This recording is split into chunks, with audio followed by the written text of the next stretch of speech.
نے لاہور پہ حملہ کیا، مجھے بھی وہ یاد ہے دن. پہلے تو مجھے یاد ہے کہ میرے ماں باپ، ہمارے بچوں، ہم میرے بہنوں اور میرے لیے گھبرائے ہوئے تھے. ہم اپنے گھر کی چھت سے دیکھ سکتے تھے جو بم دھماکے کے جو روشنی تھی اور کھڑکیاں ہماری ہل رہی تھی بم دھماکے سے. مجھے ابھی بھی یاد ہے.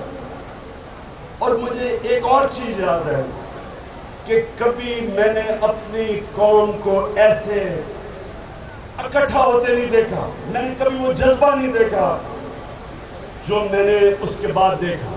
ساری قوم اکٹھی ہو گئی، سارے ایک بن گئے. پاکستانی فوج کے پیچھے قوم کھڑی ہو گئی.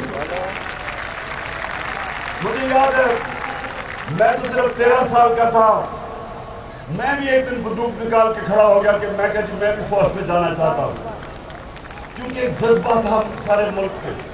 اور یقین کریں جو بھی، جب وہ میری عمر میں 13 سال کا تھا، سب کو وہ یاد ہے جو زندہ تھا تب کہ جس طرح کا جذبہ پاکستان میں تھا. پھر میں انگلینڈ گیا 18 سال کی عمر میں، اور جب میں 19 سال کا تھا انگلینڈ میں پڑھا تھا تو مجھے یاد ہے ایسٹ پاکستان ہمارے سے علیحدہ ہوا. میں آپ کو یقین دلاتا ہوں، آپ میں سے نوجوان تو خوش قسمت ہو گئے جو تب زندہ نہیں تھے.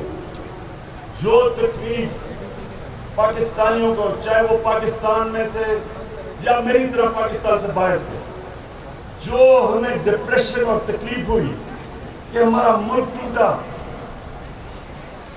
ہمارے ملک کو توڑا گیا. دنیا کی سب سے بڑی مسلمان ملک تھا اس وقت ایسٹ اور ویسٹ پاکستان ملا کے، لیکن جو ہمارا جو ملک میں اعتماد کیا، جو ڈپریشن آیا پاکستان میں، وہ مجھے یاد ہے.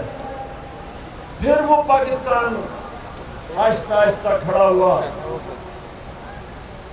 اور پھر ایک وقت تھا آج سے 30 سال پہلے، ہندوستان سے جب ہم پاکستان آتے تھے کرکٹ کھیل کے تو لگتا تھا ایک غریب ترین ملک سے ایک امیر ترین ملک میں آ گئے. ہم آگے تھے ان سے. ہمارا یہاں خوشحال معاشرہ تھا، غربت کم تھی. ہندوستان میں جاتے تھے غربت تھی. ہماری کرکٹ ٹیم دنیا کی بڑی ٹیم تھی، ہماری اسپورٹس ٹیم مانی جاتی تھی، ہماری ہاکی ٹیم، فخر ہوتا تھا اپنی ہاکی ٹیم کو دیکھ کے. تو پاکستان میں ایک اعتماد تھا کہ ہم اوپر جا رہے ہیں، باوجود اس کے کہ ہمارا ملک ٹوٹا. لیکن جب یہ جو 85 کے بعد الطاف حسین نے جو پاکستان کے کراچی کے اندر ظلم شروع ہوا، وہ بھی مجھے یاد ہے. کراچی ایک ایسی جگہ تھی، رات کے کسی وقت آپ باہر نکل جائیں امن تھا، کسی کو فکر نہیں تھی. خواتین جا سکتی تھی باہر، کسی کو اپنے جان اور مال کی حفاظت کا خطرہ نہیں تھا. تو اس لیے میں نے فیصلہ کیا، جب میں نے الطاف حسین کے یہ خاص طور پہ مجھے تکلیف ہوئی سن کے، اس نے کہا پاکستان دنیا میں دہشت گردی کا سینٹر ہے. الطاف حسین تم ذمہ دار ہو اس ملک میں دہشت گردی انٹروڈیوس کروانے کے.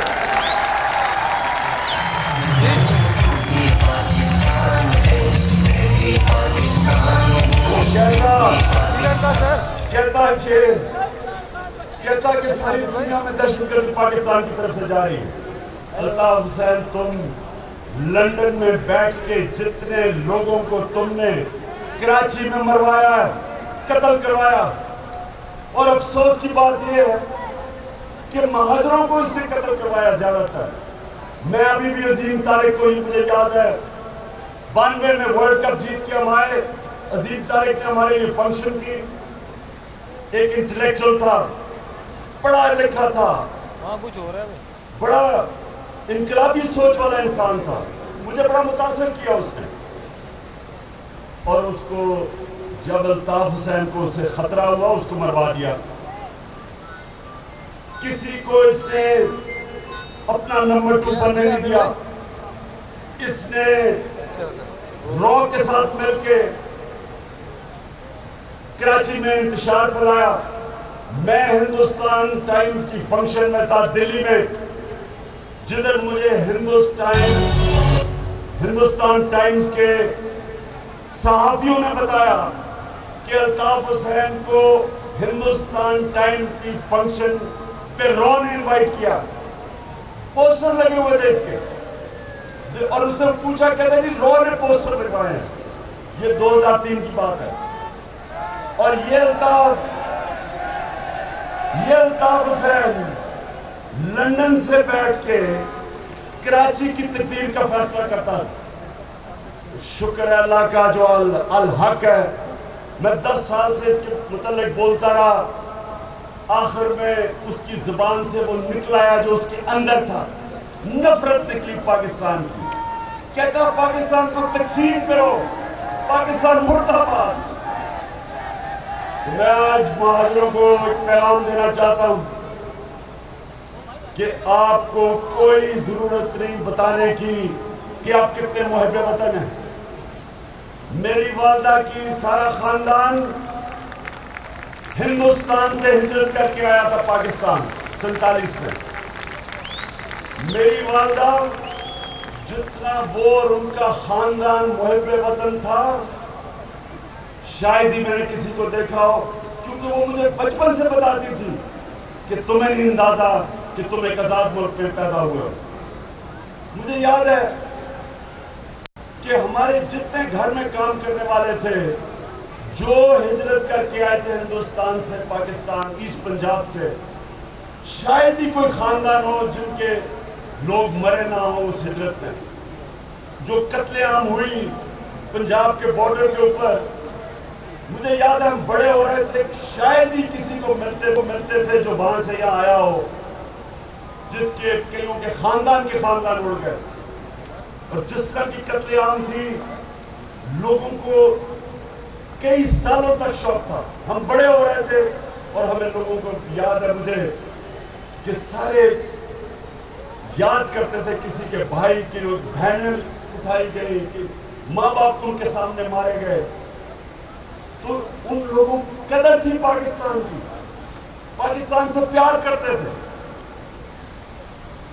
اور میں جب کرکٹ کھیلنی شروع کی تو مجھے ایک مہاجر کرکٹر جس کا میں نام آپ کو آج بتانا چاہتا ہوں، جاوید میاں، 18 سال میں نے اس کے ساتھ کھیلا. میں آپ کو یقین دلاتا ہوں، پھر سارے پاکستانیوں کو بتانا چاہتا ہوں، جب میں کیپٹن تھا اور جب مجھے مشکل وقت آتا تھا، سب سے زیادہ لڑتا تھا جاوید میاں.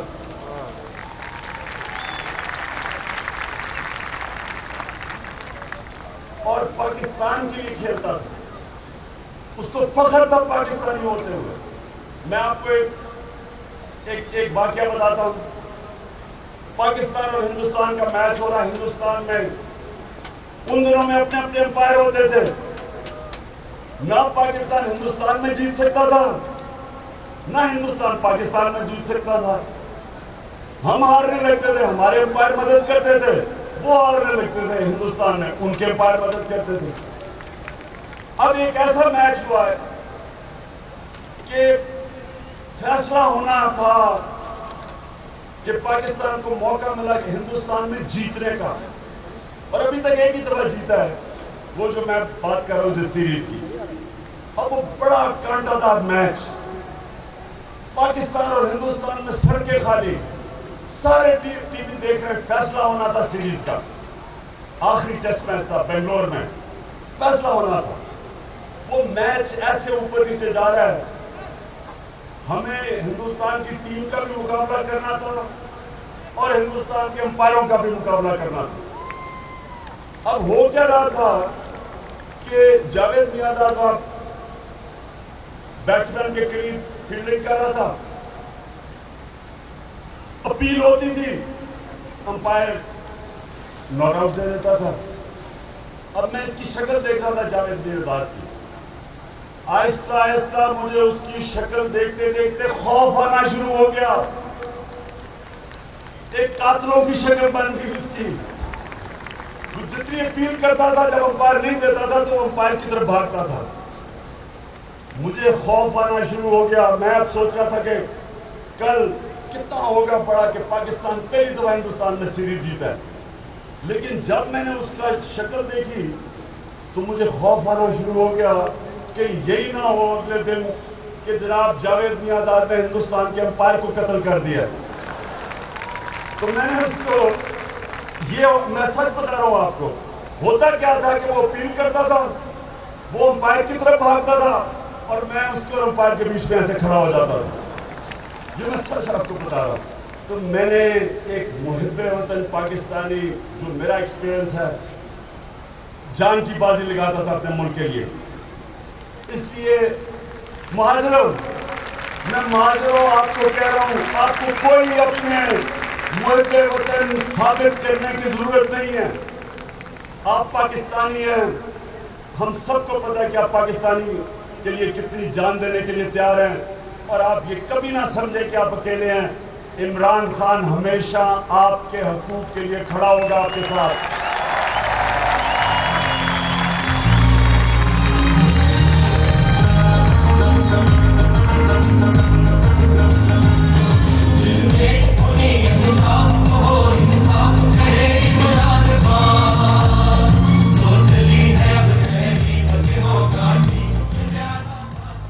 کراچی کے مسئلے سب نے آپ کو بتایا. کراچی کے مسئلے, پانی نہیں ہے, گندگی ہے, سڑکیں ٹوٹی ہوئی ہیں, ٹریفک کا برا حال ہے, ہسپتالوں کا برا حال ہے, سب کو پتہ. میں آپ کو صرف یہ بتانا چاہتا ہوں کہ ٹھیک کیسے ہوگا. یہ ٹھیک ہوگا ایسے, سب سے پہلے کراچی کی پولیس ٹھیک کرنی پڑے گی.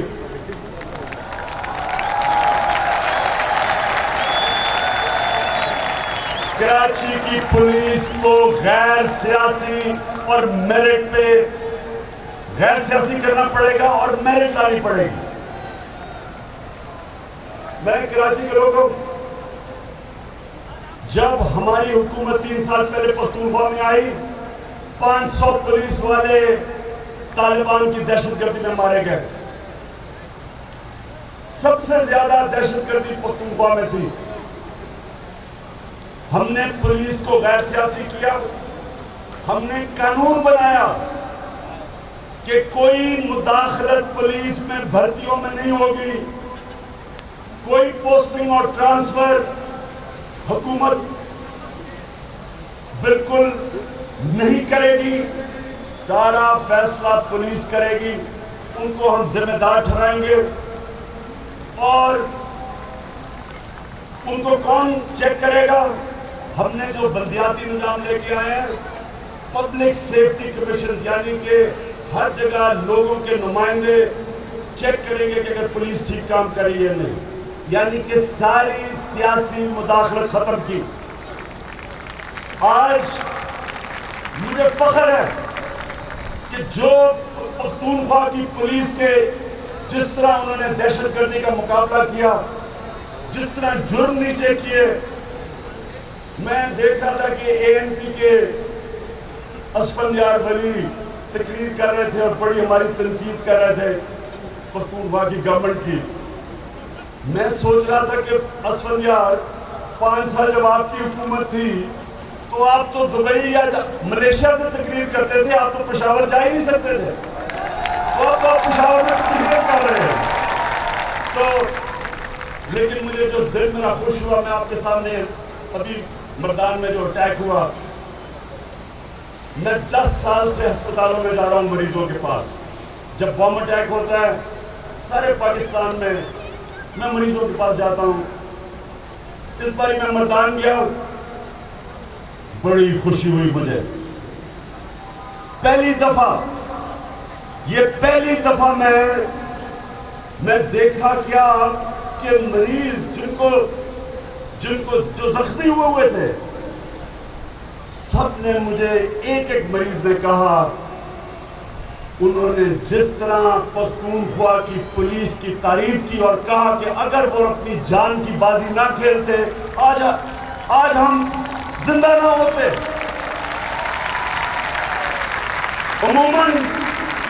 عموماً جب میں جاتا ہوں ہسپتال ہمیشہ میں یہ سنتا ہوں کہ دیکھیں جی میں کوئٹہ گیا بھی جدھر مجھے افسوس سے کہنا پڑتا ہے میں دیکھا نہیں جاتا 40 ہمارے وکیل شہید ہوئے. تو میں نے جب ہسپتال میں جن کو دیکھا ان کو تکلیف تھی کہ جی وہاں سیکیورٹی نہیں تھی.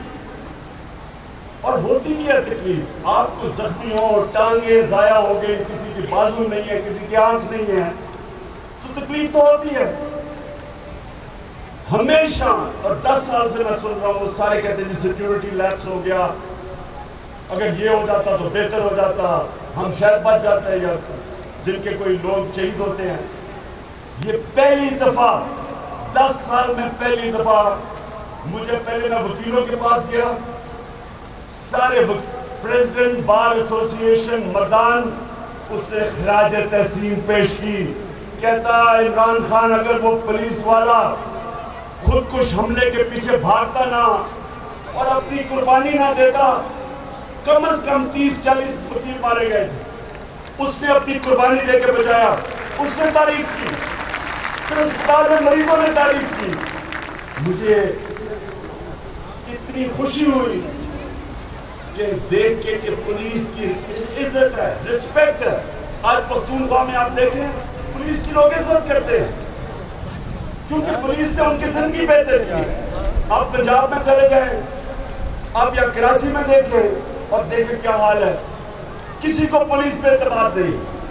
اور پولیس کو تباہ کیا گیا سیاسی مداخلت نے, پیسے لے کے بھرتیاں کروائیں, میرٹ تباہ کی. تو کیسے پولیس لوگوں کو تحفظ دے سکتی؟ اور جو نصیر اللہ بابر کا آپریشن میں جو پولیس والوں نے حصہ لیا, چن چن کے ان پولیس والوں کو مارا گیا. اس دن کے بعد پولیس کبھی بھی کراچی کے لوگوں کی حفاظت نہ کر سکی. اگر ہم انشاءاللہ اللہ موقع دے گا یہاں کی پولیس کو غیر سیاسی کریں گے, میرٹ پہ لے کے آئیں گے, یہی کراچی کی پولیس وہ پولیس بن جائے گی, آپ کو رینجرز کی ضرورت نہیں پڑے گی. اور دوسری چیز بلدیاتی نظام چاہیے کراچی میں. یہ جو مسئلے مسائل آپ کے ہیں یہ ساری دنیا کے اندر بلدیات میں حل ہوتے ہیں. اب آپ دیکھ لیں جو بلدیاتی نظام پختونخوا میں آیا, جو پنجاب اور سندھ میں ہے, یہ اختیارات ہی نہیں ہیں. پختونخوا کے اندر ولیج کاؤنسل تک الیکشنز ہے. پختونخوا میں 30% ڈیولپمنٹ فنڈ ڈائریکٹلی بلدیات میں جا رہا ہے. 44 ارب روپیہ بلدیاتی نمائندوں کے پاس جا رہا ہے خرچ کرنے کے لیے. وہاں وہ نہیں ہو سکتا پختونخوا میں جو پنجاب میں ہو رہا ہے. سارے پنجاب کا جو ڈیولپمنٹ فنڈ ہے 55% لاہور میں استعمال ہوتا ہے. جنوبی پنجاب بیچارے رو رہے ہیں, کوئی پوچھ نہیں رہا ان کو. پختونخوا میں سارا فنڈ جو ڈیولپمنٹ فنڈ ہے ڈسٹرکٹس پہ جاتا ہے. اس لیے اب سے جو بھی بلدیاتی نمائندے وہ لوگوں کی صفائی کریں گے, اپنے سکول دیکھیں گے, BHUs دیکھیں گے, پہلی دفعہ انشاءاللہ لوگوں کو اختیارات دیں گے, لوگوں کے پاس اختیارات آئیں گے. اور یہ ہے بلدیاتی نظام جس سے لوگوں کی زندگیاں بدلتی ہیں. لوگوں کو بھاگنا نہیں پڑتا MNA اور MP کے پیچھے. ڈیولپمنٹ فنڈ MNA اور MP کو نہیں ملیں گے پختونخوا میں, نیچے بلدیات پہ جائیں گے. اور ہم نے تو ولیج کاؤنسل بنائیں گے, گاؤں تک پیسے جائیں گے سیدھے. اچھا میں اب کراچی کے لوگوں آپ کو آخری بات کرتا ہوں. 60% پاکستان کا پیسہ کراچی سے آتا ہے. اور آپ کو پتہ ہے کہ ہر روز جو کرپشن ہے نیب کے مطابق وہ 12 ارب کی ہے. 12 ارب کی جو کرپشن ہے, اس کا مطلب کم از کم 7 ارب کراچی کے لوگوں کا پیسہ جا رہا ہے. سوچیں کہ اگر یہ کرپشن رک جائے, یہ پیسہ کراچی پہ خرچ ہو جائے, اب سوچیں کہ کراچی کیا سے کیا بن سکتا ہے. اس لیے یہ کرپشن کا مقابلہ کرنا ہم سب کا, ہم سب کا ہم سب کا فرض ہے. اور کرپشن تب ختم ہوگی جب ہم اپنے اداروں کو جو کرپشن سے ہمیں نجات حاصل کریں گے ان کو مضبوط کریں گے. کون سا ادارہ؟ نیب کو مضبوط کریں گے, آزاد کریں گے, ایف بی آر کو ٹھیک کریں گے, ایس سی سی پی کو ٹھیک کریں گے. جب تک یہ ادارے ٹھیک نہیں ہوں گے کرپشن ختم نہیں ہوگی. اور یہ ادارے تب تک ٹھیک نہیں ہوں گے جب تک پاکستان کا وزیر اعظم نواز شریف رہے گا, کیونکہ کرپٹ پرائم منسٹر کبھی اداروں کو ٹھیک نہیں ہونے دے گا. اس لیے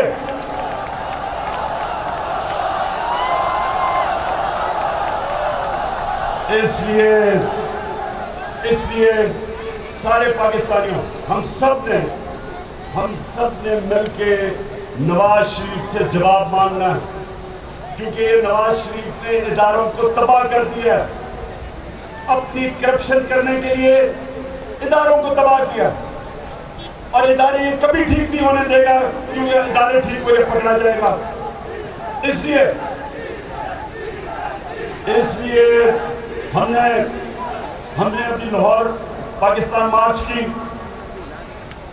اس کے بعد گھبرا کے نون لیگ کیا کرتی ہے, نواز شریف حکم دیتا ہے, اپنا جو درباری ہے ایاز صادق سپیکر, اس کو کہتا ہے کہ عمران خان کے خلاف ریفرنس بھیج دو, لیکن نواز شریف کے خلاف نہیں بھیجی. نواز شریف نام تو تمہارا پیناما میں آیا ہے, میرا تو نام ہی نہیں آیا.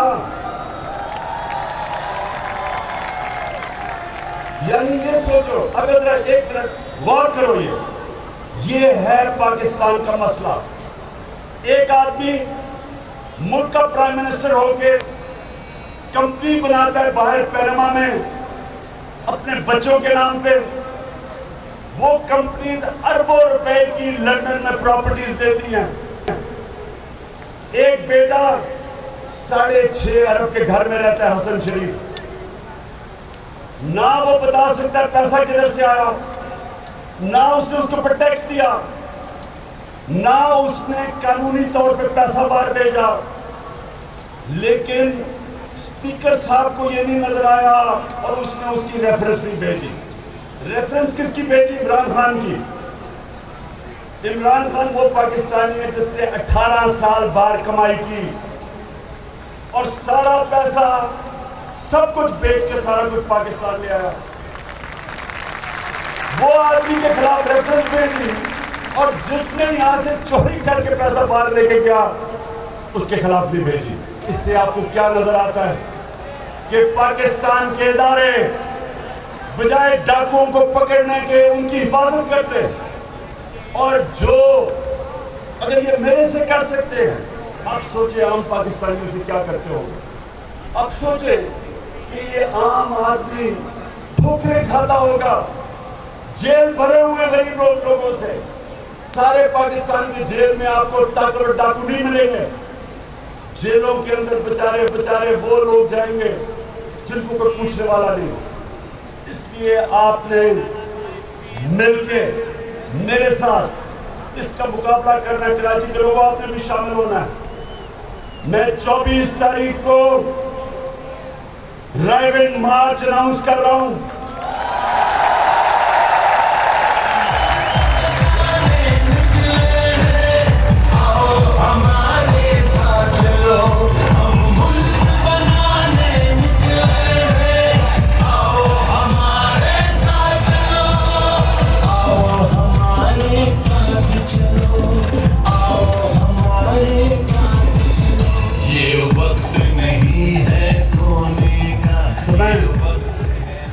چوبیس تاریخ کو سارے پاکستان سے میں اپنی قوم کو دعوت دیتا ہوں. آپ نے رائیونڈ آنا ہے. ہم ان کو بتائیں گے, یہ سمجھتے ہیں کہ ہم نے اداروں پہ قابو پا لیا ہے تو اب ہم جو مرضی کریں. نواز شریف میں تمہیں بتانا چاہتا ہوں, شاہ فرحان تمہارے سے زیادہ مضبوط تھا, زیادہ طاقتور تھا, لیکن اس کا بھی وقت آ گیا جب عوام سڑکوں پہ آ جاتی ہے تو شاہ فرحان بھی نہیں ٹھہر سکا. کرنل گدافی بھی 30-40 سال سے تھا، وہ بھی بڑا طاقتور تھا، حسنی مبارک بھی بڑا طاقتور تھا، وہ بھی سمجھتا تھا کہ سارے اداروں پہ قبضہ کر بیٹھا ہے، اب وہ بادشاہ بنے گا۔ صدام حسین بھی یہ سمجھتا تھا، انڈونیشیا کا ڈکٹیٹر سہارتو بھی یہ سمجھتا تھا۔ سہارتو کو کسی پولیٹیکل پارٹی نے نہیں فارغ کیا، نوجوانوں نے، یونیورسٹی اسٹوڈنٹس نے، نوجوان سڑکوں پہ نکل کے انہوں نے سہارتو کو شکست دی۔ تو پاکستانیوں، اگر یہ نواز شریف سمجھتا ہے کہ اس نے پاکستان کے اداروں کو قبضہ کر بیٹھا ہے، نہ ایف بی آر بولے گی، نہ نیب بولے گی، الیکشن کمیشن جو پرانی الیکشن کمیشن تھی وہ تو اس کے غلام تھے، نئے الیکشن کمشنر جو آئے ہیں ان سے امید لگائی ہوئی ہے، لیکن جو ماضی میں ہم نے دیکھا ہے، پاکستانی قوم ہمیں سڑکوں پہ نکلنا پڑے گا۔ سپریم کورٹ کے رجسٹرار نے فیصلہ کیا، ہم نے پٹیشن دی، اس میں ہماری پٹیشن کہتا ہے کہ یہ تو سنجیدہ ہی نہیں ہے۔ میں سپریم کورٹ میں ادب کرتا ہوں، لیکن میں سپریم کورٹ سے پوچھتا ہوں کہ اگر یہ سنجیدہ نہیں ہے، یعنی دنیا کے اندر نواز شریف کی شکل آئی ہے ان 8 سربراہوں میں جن کی پینما کے اندر کمپنیز ڈسکور ہوئی، جن میں اربوں روپے کی پراپرٹیز ہیں، ایک ملک کا پرائم منسٹر وہ جب کرپشن کرتا ہے اور ہمارے پاس جگہ پہنچی ہے جانے کی، ہم سپریم کورٹ کے پاس جاتے ہیں، وہ کہتے ہیں جی سنجیدہ نہیں ہے۔ ہم انشاءاللہ اپیل کریں گے، ابھی بھی امید ہے سپریم کورٹ سے کہ ہمیں انصاف ملے گا، لیکن میں اپنے ججز صاحبان سے پوچھنا چاہتا ہوں کہ اگر آپ انصاف نہیں دیں گے تو کون سا راستہ رہ جائے گا ہمارے پاس؟ سوائے عوام کو سڑکوں پہ نکالنے کے کون سا راستہ رہ جائے گا؟ میں صرف آپ سب کو لیے آپ کو ایک چیز میں بتاتا ہوں کہ برطانیہ میں جس کی ہم پارلیمنٹری ڈیموکریسی پاکستان میں چل رہی ہے، آپ سوچیں کہ وہاں کیا ہوا کہ ان کے پارلیمنٹیرینز کو انہوں نے کہا جی انہوں نے ایکسپینسز زیادہ دکھا دیے۔ کتنے زیادہ دکھا دیے؟ کسی نے 2 لاکھ روپیہ، کسی نے 4 لاکھ روپیہ۔ اب سوچیں کہ برطانیہ کی سالانہ آمدنی 50 مسلمان ملکوں کی سالانہ آمدنی کے برابر ہے، اور ان کے پارلیمنٹیرینز کو 2 لاکھ، کسی نے 4 لاکھ زیادہ دکھا دیا۔ آپ کو پتہ ہے ججز نے ان کو جیلوں میں ڈالا اور کیا کہا؟ کہتا عام شہری 2 لاکھ 4 لاکھ چوری کرتا ہم اس کو معاف کر دیتے، لیکن تم پارلیمنٹیرین ہو، ملک کے لیڈر ہو، کیونکہ تم نے رول ماڈل ہو اس لیے تم جیل میں جاؤ گے۔ تو یہ جمہوریت ہوتی ہے، جمہوریت کے اندر لیڈر چوری نہیں کر سکتا۔ جمہوریت کے اندر ابھی برازیل میں پریزیڈنٹ کو انہوں نے امپیچ کیا کس چیز پہ؟ جھوٹ بولا اس نے، جھوٹ بولنے پہ اس کو امپیچ کیا۔ ہیرلڈ میکملن برطانیہ کا پرائم منسٹر، جھوٹ بولنے پہ انہوں نے اس کو فارغ کر دیا۔ رچرڈ نکسن امریکن پریزیڈنٹ، جھوٹ بولنے میں اسے نکال دیا۔ تو یہاں تو پرائم منسٹر ہر روز جھوٹ بولتا ہے، یا تو ہر روز جھوٹ بولتا ہے، اسمبلی میں جھوٹ بول دیا۔ تو جھوٹ بھی بولتا ہے، پیسے بھی چوری کرتا ہے، ٹیکس بھی چوری کرتا ہے، منی لانڈرنگ بھی کرتا ہے، اور ہم اپنی سپریم کورٹ کے سامنے پٹیشن دیتے ہیں، وہ کہتے ہیں یہ سنجیدہ ہی نہیں ہے۔ تو میں امید لگا کے رکھتا ہوں اپنے اداروں سے، ابھی بھی اب تک تو اداروں نے کوئی زیادہ ہمیں نہیں دکھایا، لیکن ابھی بھی میں امید لگائی ہوئی آپ سے، لیکن میں یہ کہنا چاہتا ہوں کہ اگر کسی کا خیال ہے کہ شریف خاندان نے کیونکہ قبضہ کر لیا پاکستان کے سارے اداروں پہ، اور وہ سمجھتے ہیں کہ ہم چپ کر کے شریف خاندان کی غلامی کریں گے، اس غلط فہمی میں کوئی نہ رہنا۔ نواز شریف 24 تاریخ کو انشاءاللہ میں پاکستان کے لوگوں کو رائبن لے کے آؤں گا۔ 24 تاریخ